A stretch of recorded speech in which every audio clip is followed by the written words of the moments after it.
Hi everyone, this is Caitlin, and for my 3-minute speech, I've decided to demonstrate how to spike an IV bag, which is a nursing skill that's taught here at the DUville program. First things first, we need an IV bag. This happens to be 0.9% normal saline, but it could be any other type of solution. It doesn't really matter. They're all made the same in the same type of bag.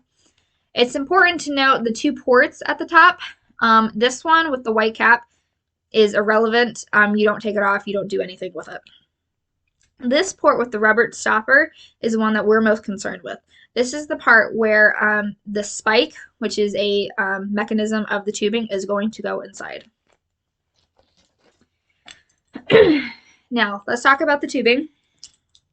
This is the spike. This is the one I was just talking about. It's not a needle. It's just a very sharp point. This is the part that's going to actually go into the IV bag and connect it with the tubing.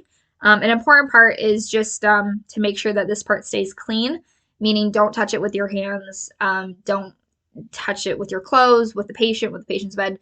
Don't let it touch anything but inside the IV bag. Next thing, we have the drip chamber, which isn't really relevant to this skill. It's just important to know that this is how flow rate used to be measured, is through how many drops we're dropping in a 15-second interval.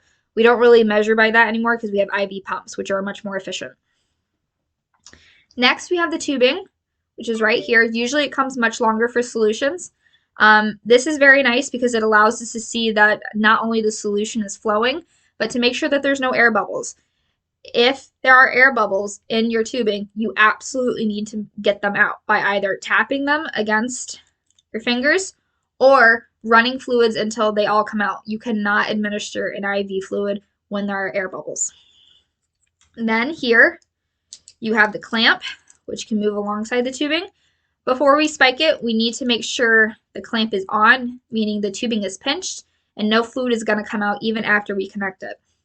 And this is the part that goes into the IV. Now, usually we have an IV hanger that holds this up for us, but unfortunately I do not have that.